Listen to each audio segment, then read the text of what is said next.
Bonjour à tous, je suis Fanny Brooklyn du compte Instagram Fanny Brooklyn et de la chaîne YouTube du même nom.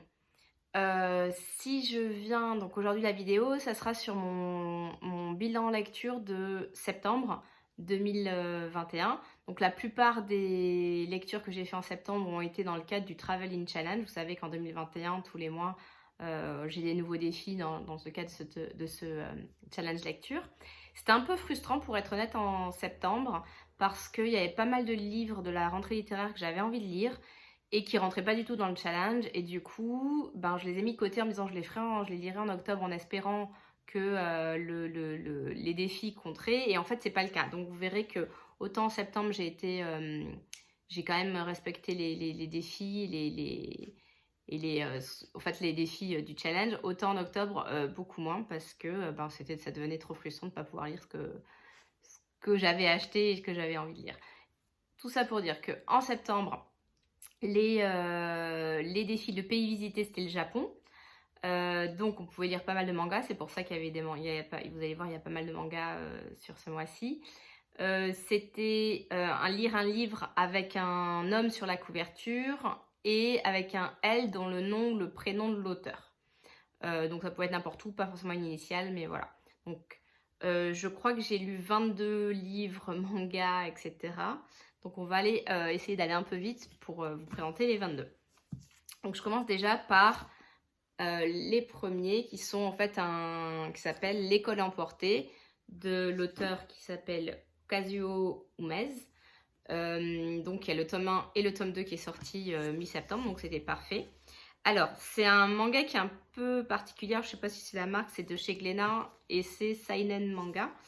C'est un manga qui est un peu horrifique, c'est-à-dire que brutalement, alors je vous le lis, brutalement, une école primaire et tous ses occupants se retrouvent mystérieusement projetés dans un monde désertique, dépourvu de vie, aux brumes obscures et à l'horizon noir. Complètement dépassés par la situation, les adultes chargés de la protection des enfants se révèlent incapables d'assumer leur rôle. Désemparés et à court de repères, les enfants parviendront-ils à survivre à ces angoissantes circonstances? Donc en gros, il y a une école qui disparaît dans la nature. Donc on va suivre un petit peu en parallèle, on va surtout se focaliser sur les enfants de l'école. Il y a un héros qui s'appelle Sho. Et en fait, il va y avoir vraiment que l'école qui aura disparu. On va suivre un petit peu le monde normal, on va dire, là où était l'école avant, donc les parents, etc. Et l'école en elle-même qui est au milieu du désert. C'est gore, il y a beaucoup de morts, beaucoup de sang, de trucs. Alors c'est écrit en noir et blanc, hein. C'est un manga plutôt classique, donc qui se lit à l'envers, enfin à l'envers pour nous.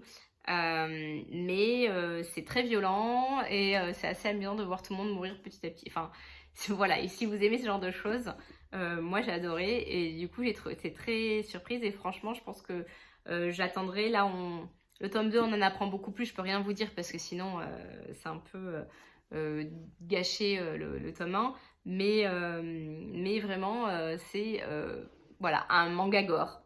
Donc je connaissais pas, mais je connais très peu le manga, donc c'était pas du tout le style de livre que je lisais, mais du coup celui-là j'ai vraiment beaucoup aimé. Je pense que je continuerai la série quand ils sortiront. Alors je vais faire totalement dans le désordre, hein, donc c'est pas forcément dans l'ordre j'aime pas, dans l'ordre où je l'ai lu, c'est dans l'ordre où ils sont arrivés à mes pieds là. Et un deuxième qui est le deuxième livre, donc troisième, c'est Paul Cleave, Intuition, que j'ai pris à la bibliothèque. Et qui est en fait un polar néo-zélandais. Donc Paul Cleave est néo-zélandais, et j'ai beaucoup aimé. C'est la première fois que je lisais du Paul Cleave, et j'ai beaucoup aimé. En gros, là, on va suivre le héros, ça va être un jeune qui s'appelle Joshua, qui est Et en fait, Joshua, qui est aveugle de naissance, me semble-t-il, en fait, va hériter à la mort de son père adoptif, qui est son oncle, donc en fait, ils sont dans la même famille, de son père adoptif, va hériter de ses yeux. Et donc, va pouvoir recouvrer la vue à 16 ans. Sauf qu'il va se passer pas mal de choses, il va avoir des visions un peu inquiétantes. Et en gros, je sais pas comment l'expliquer, c'est compliqué d'expliquer sans trop dire. Donc en gros, son père était flic, son père adoptif était flic et il l'a tué en même temps que lui est mort. En fait, il a tué un tueur en série.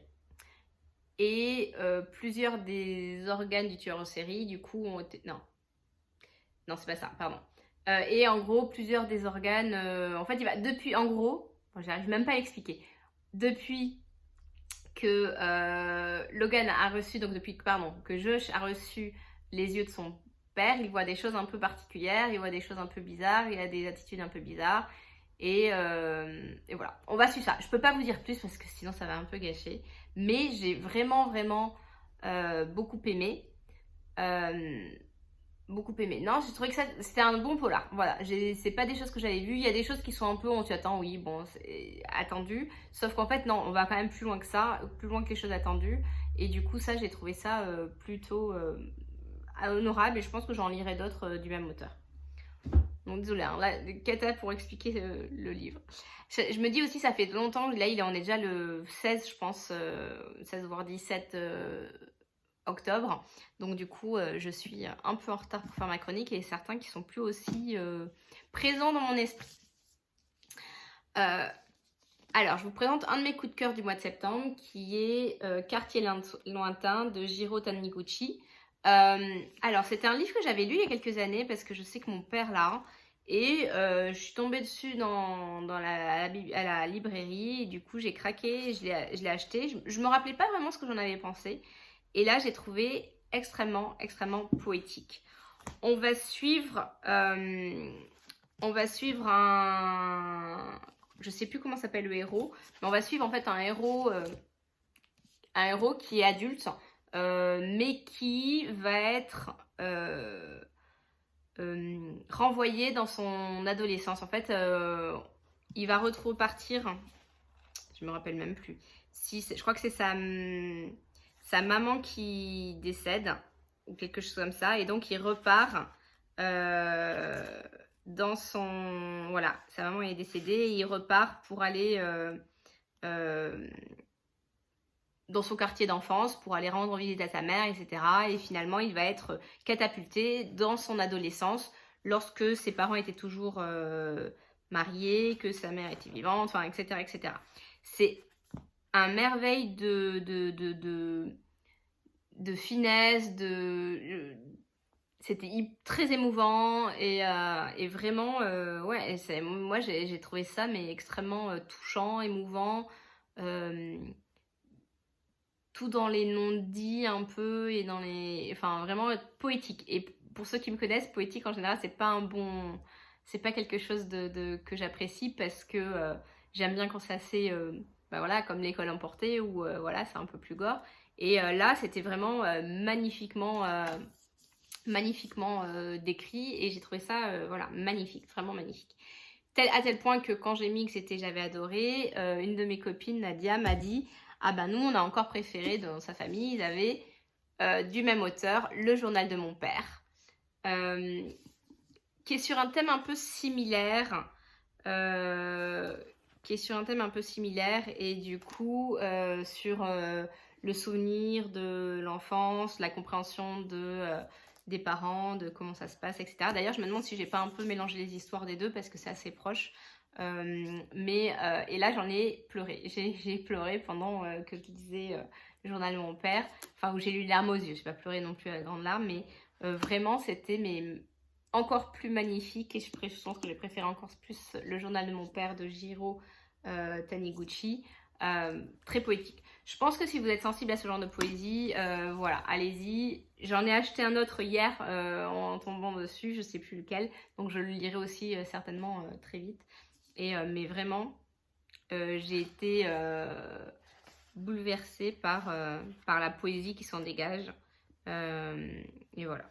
Et je pense que ça, il s'est un peu inspiré de lui-même. Je sais pas si c'est vrai, mais je sais qu'il a grandi vraiment dans la ville de son enfance. Enfin, il a situé l'histoire, pardon, dans la ville de son enfance. Donc, vraiment, j'ai trouvé ça magnifique. Bon. Désolée, la prochaine fois, j'essaierai de le faire plus tôt parce que c'est vrai que je me rends compte que là, j'ai oublié pas mal des intrigues de l'histoire pour garder une impression plus que vraiment l'histoire en elle-même. Alors, le prochain, je vais vous parler encore d'un manga qui est... donc, j'ai lu les 6 premiers tomes d'une saga que j'aime...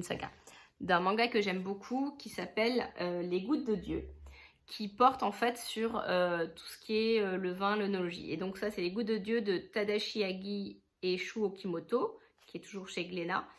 En fait, en gros, le héros s'appelle Shizuki Kanzaki.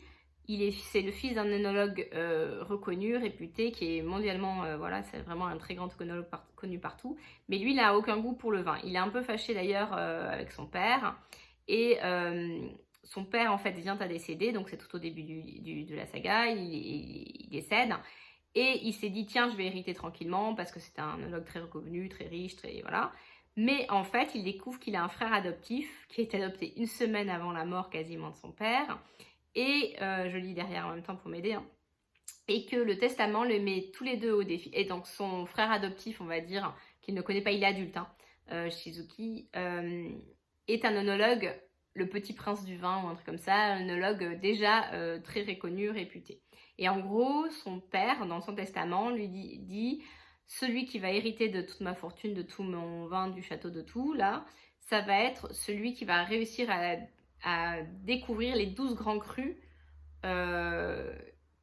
et ainsi que le meilleur, le 13e, le meilleur de tous, qui lui appelle les gouttes de Dieu. Et donc en fait, on va, au travers de ce manga, découvrir le vin, comment le goûter, comment... En fait, on apprend en même temps, en gros, Shizuki ne connaît rien au vin, et du coup, nous, on apprend en même temps. Donc c'est, si vous êtes... Je pense que si vous connaissez rien au vin, mais que vous êtes intéressé, ça peut très très bien vous intéresser. Si vous connaissez déjà au vin, si vous connaissez déjà en vin, vous y connaissez déjà en vin, ça sera aussi intéressant. Et franchement, c'est... moi, j'adore. J'adore en plus... On peut pas boire les vins, moi c'est dommage, mais on a presque l'impression de les goûter, de voir comment ils en parlent, ça me donne envie de goûter les vins dont ils parlent. Bien sûr, j'ai pas forcément les moyens d'acheter tous les vins dont ils parlent, mais c'est très intéressant. Ils parlent extrêmement bien de vin. Et si vous avez voilà, une appétence pour le vin, je pense que vous connaissez Les Gouttes de Dieu. Et sinon, je vous conseille fortement cette saga. Je crois que là, j'en ai lu que 6, mais il y en a plus de 30 mangas. Donc voilà, je dirai les autres un peu plus tard. Mais vraiment, c'est un des mangas que j'aime et que j'avais déjà lu, pas en entier, mais que j'ai bien envie de continuer. Prochain livre, j'ai Outlander, le tome 2, le talisman de Diana Gabaldon, donc aux éditions J'ai lu. Donc c'est un gros pavé, hein, je crois qu'il fait plus de 900 pages, si je me trompe pas, exactement, 950 pages, quelque chose comme ça. Alors, je pense que pour ceux qui ne connaissent pas, j'ai déjà parlé du tome 1 de Outlander. En gros, on va suivre c'est une histoire d'amour à travers le temps et l'espace, à travers le temps surtout. Donc c'est Claire, l'histoire d'amour entre Claire Beauchamp qui en fait vit après la Seconde Guerre mondiale. Le tome 1 commence après la Seconde Guerre mondiale, mais elle est envoyée, je divulgue pas parce que c'est assez connu, c'est dès le début, elle est envoyée dans l'Écosse du 18e, je crois, en 1700 quelque chose, où elle tombe amoureuse de Jamie, qui est un Highlanders. Donc voilà, dans les Highlands. Donc tout se passe, en gros, c'est une histoire d'amour dans les Highlands, pendant les grandes guerres des Highlands, quand ils essayaient encore de l'indépendance de l'Écosse. Je sais pas, par rapport au roi Charles, au roi je sais plus combien d'Angleterre. Oh là là, mon Dieu, j'explique extrêmement mal. Mais en gros, c'est une histoire d'amour dans les Highlands. Je pense que si ça vous dit, ça suffit, vous saurez. Et si ça vous dit pas, bah laissez tomber. C'est vraiment un peu harlequin, hein, faut pas exagérer. Mais moi, j'avoue que je trouve que c'est très, très agréable à lire. Et il y a une série Netflix, si vous connaissez pas. Je pense que j'ai commencé par la série Netflix. Est-ce que j'aurais aimé le livre directement si j'avais pas eu la série Netflix? Je suis pas sûre. Et du coup, ça m'a aidé à visualiser. D'ailleurs, là, ça vient vraiment de c'est les personnages de la série Netflix. Hein.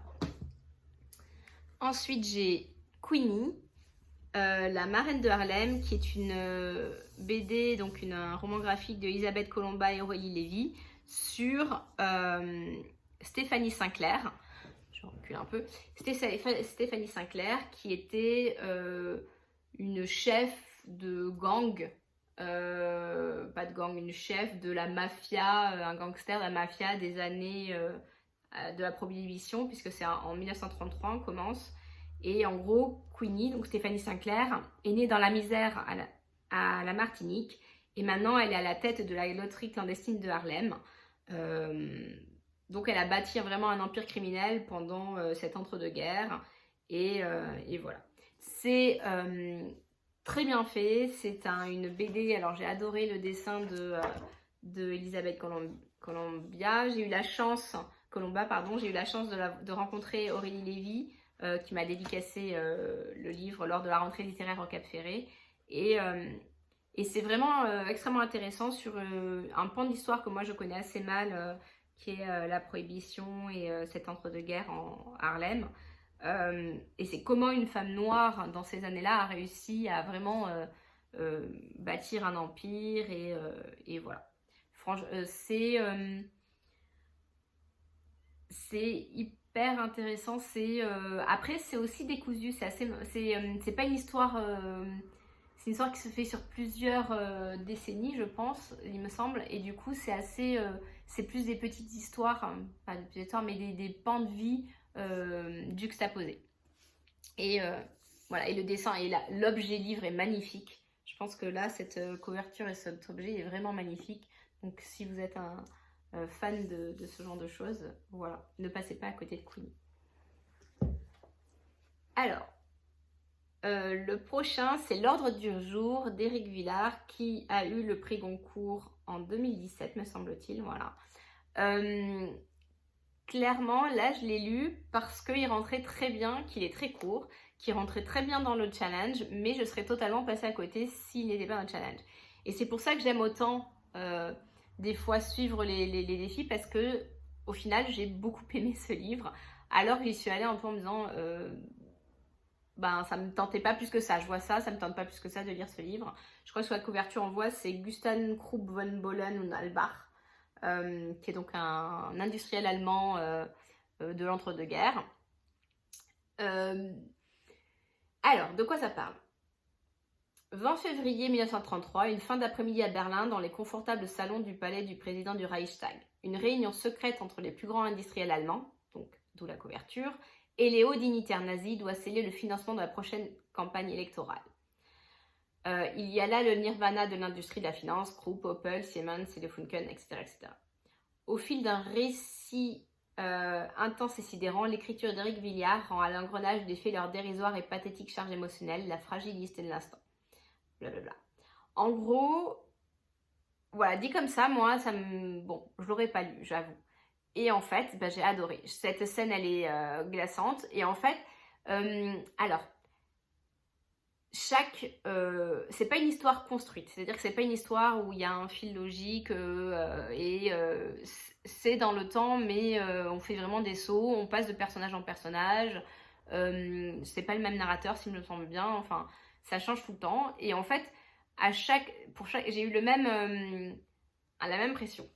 Non, à chaque début de chapitre, je me suis dit oui, bon, voilà, ça m'intéresse moyen. Et jusqu'à ce que je sois vraiment à fond dans l'histoire et à fond dans je veux savoir ce qui se passe. Et hop, on change de chapitre et on va à un autre moment, à un autre truc. Et je me dis mince, non, je préfère revenir sur... Est-ce qu'on peut revenir sur l'histoire, on va dire, du chapitre d'avant? Et puis finalement, petit à petit, je me laisse embarquer par une nouvelle histoire, un nouveau chapitre, etc. Jusqu'à ce que, hop, rebelote, on recommence. Il y a cette histoire en dents de scie d'intérêt, où il a su vraiment susciter mon intérêt à chaque chapitre de manière différente, alors qu'à chaque début de chapitre, j'étais déçue de ne pas continuer le chapitre d'avant, en vrai. Et j'ai adoré. Et c'est vraiment, en gros, on voit l'ascension d'Hitler, l'ascension... Honnêtement, je ne me rappelle plus vraiment de quoi ça... quel est le fin mot de l'histoire. Et en fait, c'est pas grave.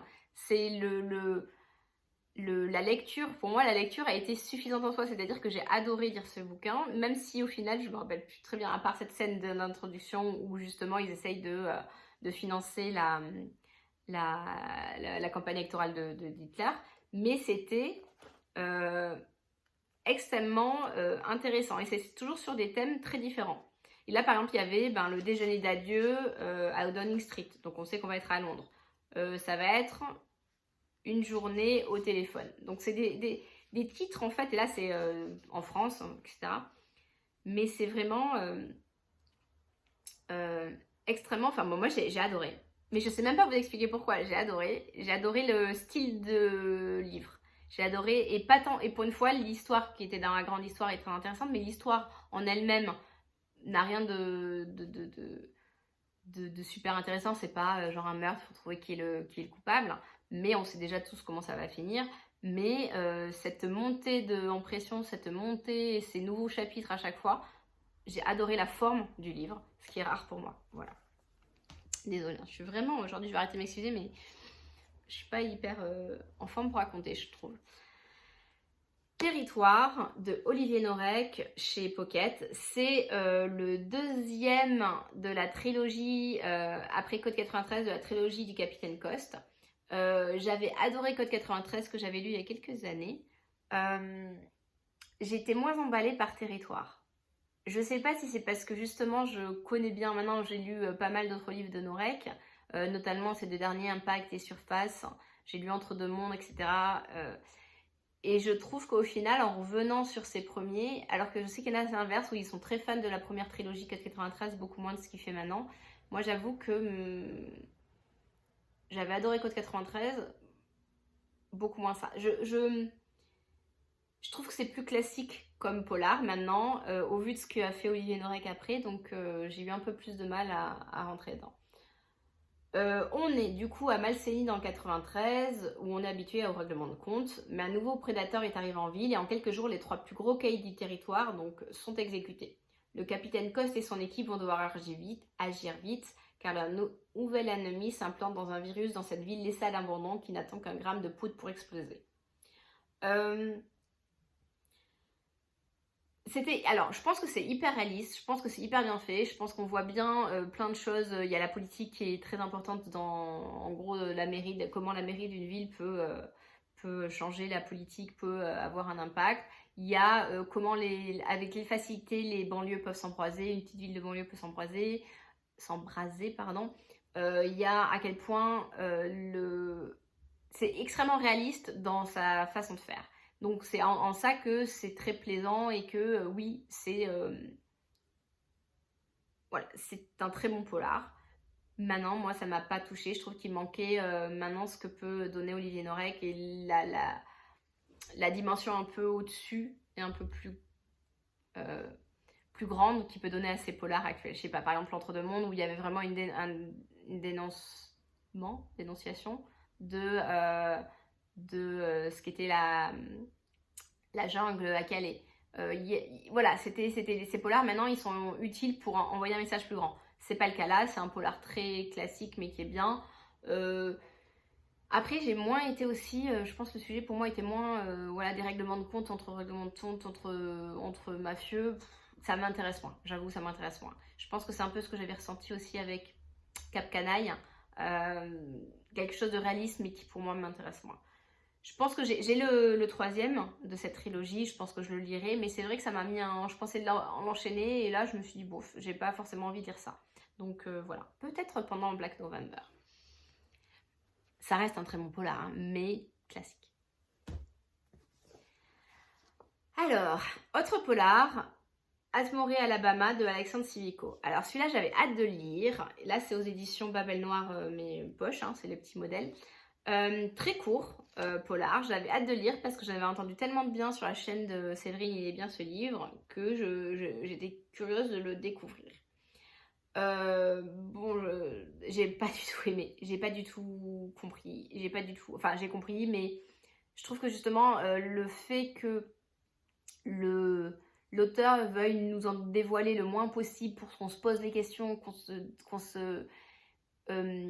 s'interroge, qu'on se dise mais pourquoi il est là. En fait, en gros, on va suivre je sais même plus comment il s'appelle, on dit il, on sait pas comment il s'appelle. Lorsqu'il atterrit en Floride, il sait exactement où sa voiture de location doit le mener, Atmoré bourgade paumée au fin fond de l'Alabama. Il s'installe chez l'habitant, instaure un semblant de routine et rencontre une jeune Mexicaine désespérée. Un lien naît entre lui, l'étrange que l'on devine ravagé par la douleur, et cette fille à deux rives noyée dans la drogue. Que vient chercher ce Français au royaume des rednecks, de l'ennui et des armes à feu? Rien ne paraît l'intéresser, sinon la prison à l'écart de la ville, autour de laquelle il ne peut s'empêcher d'aller rôder. Voilà, en fait c'est ça, on va avoir une galerie de personnages dans un petit monde. Il y a plusieurs narrateurs, donc il y a lui, le français, donc on suit, mais il y a également, je ne sais même plus comment elle s'appelle, mais une femme qui aussi raconte sa vie dans cette bourgade qui est Atmore, Alabama, donc c'est un tout petit village de l'Alabama.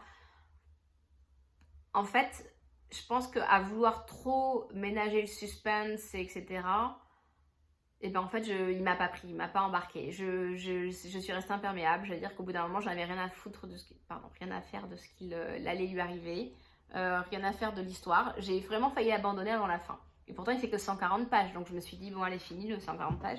Mais je me suis ennuyée comme un rat mort pendant tout le truc parce que je voyais pas où il voulait nous embarquer. Et pour moi, ça l'a pas fait. Je peux pas expliquer, je pense que c'est vraiment un de ces livres où soit on est à fond, soit on déteste. Moi je suis plutôt je pense que c'est vraiment celui que j'ai le moins aimé de tout ce que j'ai lu au mois de septembre. Donc pareil, on passe. La lecture commune du mois de septembre, c'était Le Cercle des derniers libraires de Sylvie Baron. Je m'attendais presque à un feel good, pas du tout à ce cozy mystery, parce qu'au final je trouve que c'était plutôt un cozy mystery. Mais en gros, il y a plusieurs libraires qui font partie d'un cercle des derniers libraires qui en fait justement sont en gros des libraires qui ont une certaine passion de leur métier, qui luttent pour... c'est une association de défense de la librairie indépendante. Et en gros, ils sont tués les uns après les autres dans ce cercle des libraires où ils sont qu'une vingtaine, 25, quelque chose comme ça, les uns après les autres. Et on va suivre, je pense que c'est... Voilà, un journaliste qui est passionné de vélo qui va mener l'enquête sur ce petit sur ces crimes. Et en fait, pour moi, c'est presque un cozy mystery et j'ai trouvé ça plutôt sympa et intéressant et ça ne laissera pas un souvenir impérissable, mais c'était plutôt une lecture agréable. Voilà. Oups. Le bureau des affaires occultes de Éric Foissier, la couverture de Shelba Michel. La couverture m'avait vraiment hypée, j'avais vraiment eu envie de le lire. Je l'avais acheté et j'ai acheté quasiment à sa sortie. Alors, on va suivre Valentin Verne, qui est un jeune inspecteur des services des mœurs, qui est muté à la brigade de sûreté, fondée quelques années plus tôt par le fameux Vidocq. Ça se passe en 1830. Et il doit élucider une série de morts étranges susceptibles de déstabiliser le régime. Ce qui est intéressant, c'est que c'est un peu le début de la police scientifique. Et donc, Valentin, il a fait des études de médecine, de chimie. Il est extrêmement intéressé par tout ce qui est scientifique. Et du coup, c'est ça qui est intéressant dans ce livre. C'est un peu le côté début de la police scientifique. Par contre, j'ai pas trouvé les personnages extrêmement attachants. J'ai pas trouvé... je suis un peu restée sur ma faim. J'ai trouvé que l'intrigue n'était pas... je me rappelle même pas, pour être honnête, l'intrigue. Voilà. J'ai pas trop aimé, mais je sais pas si je pense que si le deuxième sort, j'achèterai peut-être pas, mais je lui essaierai de le lire parce que je crois qu'il y a une suite, hein. Et c'était intéressant de voir ce côté comment faire quand on n'a pas les moyens modernes de la société pour faire une enquête en utilisant en gros quand même la police scientifique. Voilà, après bon, pas un souvenir impérissable. Alors, Notre part de nuit de Mariana Enriquez. Donc là, c'est un gros pavé qui est un ovni pour moi. J'y suis allée en me disant que je l'avais acheté dès sa sortie quasiment parce que j'avais vu plusieurs fois dans plusieurs articles, je crois qu'il y a un Lire Magazine, dans un truc comme ça. Et surtout... la fin, c'est Mariana Enriquez repousse les limites du roman et impose sa voix magistrale quelque part entre Silvina Ocampo, Cormac McCarthy et Stephen King. Donc, c'est comment expliquer? Je vous lis le début. Un père et son fils traversent l'Argentine par la route comme en fuite. Où vont-ils? À qui cherchent-ils à échapper? Le petit garçon s'appelle Gaspard. Sa mère a disparu dans des circonstances étranges.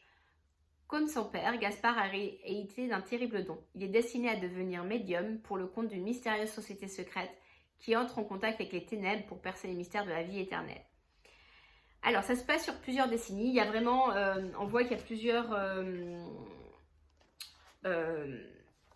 en fait, les chapitres sont de tailles très différentes. Il n'y a pas de chapitre, en fait, c'est vraiment des, genre, il peut y avoir 100 pages sur le même chapitre. Donc, c'est un peu déstabilisant. Et on va passer d'une époque à l'autre. Parce que là, on est en 1960. Juste avant, on était en 1980. On va vraiment passer et suivre, donc, en gros, cette famille. Ce père, ce fils et on revient en avant, donc avant la disparition de la mère, qui en gros sont au service d'une secte qui essaye d'avoir la vie éternelle.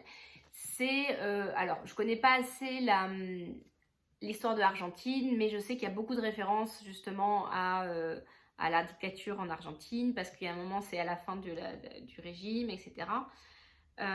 On vraiment alterne les points de vue, les lieux, les époques. On va même à Londres dans les années 70 avec David Bowie qui a y fait quelques apparitions. Enfin, comment décrire? C'est une sorte de de livre fantastique où on comprend pas, où voilà. Je pense que pour moi, le seul personnage que j'aimais bien, c'était Gaspard, le fils. Qu'on suit, c'est vraiment lui le héros parce qu'on le suit vraiment à chaque fois. Enfin, et son père, je sais pas, c'est le duo vraiment père-fils. Gaspard est le seul personnage auquel on s'attache avec ses amis d'enfance. Ça, c'est vraiment la partie que j'ai préférée. On le voit adolescent je crois qu'il est à Buenos Aires d'ailleurs. Et c'est la partie que j'ai préférée. La partie, il y a vraiment une partie mystique de monstres occultes, etc. qui au final, moi m'a pas, voilà. Je m'attendais plus avec genre des tueurs en série, des trucs comme ça. Alors, je sais même pas pourquoi, parce que vraiment, il a jamais dit ça. Hein. Il y a pas du tout de tueurs en série, c'est vraiment juste cette secte, qu'est-ce qu'elle fait, comment elle fait des sacrifices ou pas, les gens disparaissent, mais qu'est-ce qui se passe? Et ça, c'était une allégorie du régime de la dictature argentine. Hein. Alors, je sais toujours pas, ça fait bien 15 jours que j'ai fini, plus, je sais toujours pas quoi en penser. Je suis contente d'avoir fini de le lire, parce que je suis contente de l'avoir lu. Maintenant, est-ce que si on dit reprends-le en sachant ce que je sais pas si je le relirai. Je sais pas, c'est l'OVNI, l'OVNI. Et c'est un gros OVNI, donc c'est embêtant. Mais je suis très contente de l'avoir lu. Voilà, je sais pas. Il a... voilà. Mais... non, c'est un bon livre quand même. C'est un très bon livre, il est très bien écrit et voilà. Maintenant, ça m'a complètement déstabilisée, comme vous pouvez le voir. Et voilà. Je sais pas. Je sais pas quoi en penser. Il y a une de mes amies qui m'a demandé juste après, alors qu'est-ce que t'en as pensé? Je dis, je sais pas. Et je sais pas. Est-ce que t'as aimé? Oui, il y a certains passages que j'ai vraiment aimé lire. D'autres où je me suis fait chier. Voilà. L'OVNI de la rentrée littéraire pour moi. Alors... autre livre, autre manga, Paradise Kiss, qui apparemment est une série aussi télévisée. Alors, c'est un shoujo, donc c'est des mangas tout mignons, tout voilà. La très sérieuse Yukari n'a qu'une obsession, réussir son entrée à l'université. De par sa taille et sa silhouette, elle est pourtant le mannequin idéal pour présenter la robe que présente une joyeuse bande d'étudiants en stylisme qui se regroupent dans une cave atelier baptisée Paradise Kiss. Enrôlée par ses filles et garçons très originaux, Yukari se retrouve un peu malgré elle plongée dans un univers où se concrétisent les rêves les plus fous, sans garantir que l'amour sera au rendez-vous. Alors, j'ai adoré j'ai beaucoup aimé les dessins. Le sujet sur une école de stylisme, on voit beaucoup de couture, du coup, ça m'a beaucoup plu. Par contre, j'ai trouvé mais que c'était horrible. Dans le sens où c'est... mais vraiment, il n'y a que la pauvre fille, elle se fait... en fait, c'est extrêmement c'est de la masculinité toxique, elle se fait maltraiter par son amoureux. Pour moi, ça m'avait tellement choquée. Je comprends pas en fait comment elle peut en fait comment on peut présenter ça à des enfants au final. Alors je me dis mais comment quand on grandit dans un monde, on grandit avec ce genre de choses, cette image, eh ben c'est normal pour une femme de se faire maltraiter, pour une jeune fille de se faire ouais, mal considérée. Ça m'a outrée. Outrée. Je l'ai fini quand même parce que je voulais savoir comment ça finissait, mais ah ouais, j'étais outrée par la représentation de l'amour qu'on peut avoir ado ou jeune adulte euh, dans ce shoujo. Pour moi, ça m'a complètement choquée. Et ouais. Après, par contre, il y a vraiment des passages très drôles. Et je m'en veux presque de vous en parler parce que je trouve que ça devrait être interdit, ce genre de bouquin. Euh, Parce que c'est vraiment... c'est un pré-MeToo, hein, ça c'est clair. Ça passerait plus maintenant du tout. Euh, mais pourtant, j'ai beaucoup ri à certains moments. Et puis, alors, il y a des costumes, enfin des dessins de robes magnifiques. Mais je recommande pas. Voilà. Alors, avant-dernier livre, hein, désolé, on va y arriver. Ah oui. Mexican Gothic de Silvia Moreno Garcia chez Barajolon. Alors celui-là, je l'attendais depuis très longtemps parce qu'il a été voté, donc je suis inscrite sur Goodreads, et l'année dernière ça a été voté comme meilleure terreur horrifique, etc., qui est un genre que j'aime beaucoup. Et du coup j'étais vraiment curieuse de le voir. J'aurais pu l'acheter en anglais, et puis je me suis dit, et puis quand j'ai vu qu'il sortait en français, j'ai sauté sur l'occasion, donc voilà. Et en petit sous-titre, c'est Lovecraft rencontre les sœurs Brontë en Amérique latine. Donc ça m'a d'autant plus donné envie. Prix Locus, meilleur roman de terreur 2021, c'est vraiment ça. Alors, il essaie de m'empoisonner, viens me chercher Noémie, viens me sauver.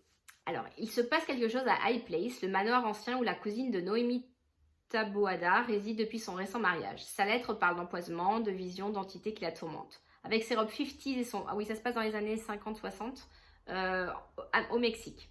Et son rouge à lèvres, Noémie semble plus à sa place dans les soirées mondaines que dans une demeure isolée de la campagne mexicaine. Et c'est une campagne, moi je m'attendais à genre un petit dans le désert où il n'y a personne. Non, non, c'est une sorte de... dans les montagnes avec une végétation luxuriante, où il ne voit jamais le soleil, il fait presque froid, enfin voilà. C'est pas du tout le Mexique qu'on a en tête. Mais elle n'est pas du genre à se laisser impressionner par l'époux de sa cuisine, aussi troublant qu'hostile, ou le patriarche de la famille fasciné par la jeune invitée, ou la maison elle-même qui suscite en elle des rêves de meurtre et de cérémonies impies. Car High Place cache bien des secrets entre ses murs. Longtemps, la fortune colossale de la famille l'a préservée des regards indiscrets. Noémie va maintenant découvrir son effrayante histoire de violence et de folie, et elle risque fort de ne plus jamais pouvoir s'en échapper. Alors, en gros, Noémie, elle va arriver pour essayer de sauver... En fait, elle reçoit un message très bizarre de sa cousine qui dit qu'elle est empoisonnée par cette famille. Elle vient de se marier, la cousine. Et donc, il y a 1 ou 2 ans, elles ont quasiment été élevées ensemble. Du coup, Noémie vient voir pour essayer de voir qu'est-ce qui se passe, pourquoi sa cousine, elle écrit ce genre de choses. Sa cousine étant est très malade, donc... elle a son propre infirmière, il vit un peu en reclus dans ce manoir anglais au milieu des montagnes mexicaines, sans pouvoir quasiment en sortir. C'est très dur d'en sortir, elle peut quasiment pas partir. Et en gros, ça va être une sorte de huis clos. Ça ferait un film, mais génial. J'espère qu'ils sont en train de le tourner parce que ça serait un des meilleurs films d'horreur qui puisse exister. Ça m'a fait penser un peu à ce film avec Nicole Kidman où elle est dans une maison de Alejandro Amenábar, je sais même plus.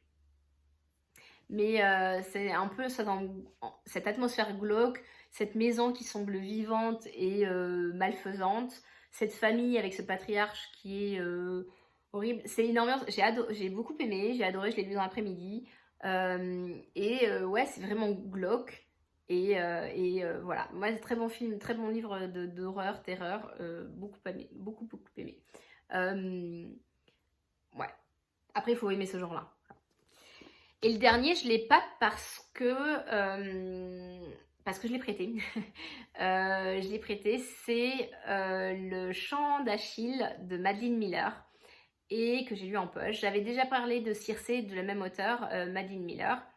Et le Chant d'Achille, en gros, je l'ai déjà dit sur mon post Instagram, c'est l'histoire, une histoire d'amour gay sur fond de guerre de Troie. Dit comme ça, moi, j'aurais jamais lu. Et je pense que c'est celui que j'ai préféré de tout le mois de septembre. C'était mon livre préféré de tous. J'ai fini en pleurs. Et en gros, on va suivre l'histoire d'amour de Patrocle, qui est un jeune prince grec. Donc ça se passe à l'Antiquité, juste avant la guerre de Troie. Donc on croise Ulysse, on croise d'autres gens, plein de héros, plein de rois dans les îles grecques. Et Patrocle, en fait, va commettre un crime qui va faire qu'il est envoyé en exil dans l'île où Achille est prince. Achille, on le sait, c'est un demi-dieu, c'est-à-dire que sa mère était une déesse et son père est un roi. Et en fait, ils vont grandir plus ou moins ensemble, Patrocle et Achille. Et on va suivre leur histoire d'amour.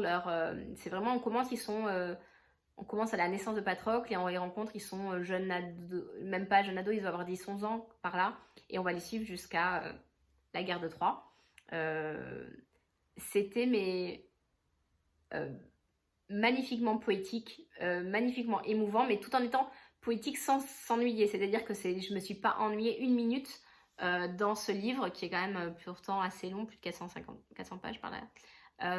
Et vraiment, c'était magnifique.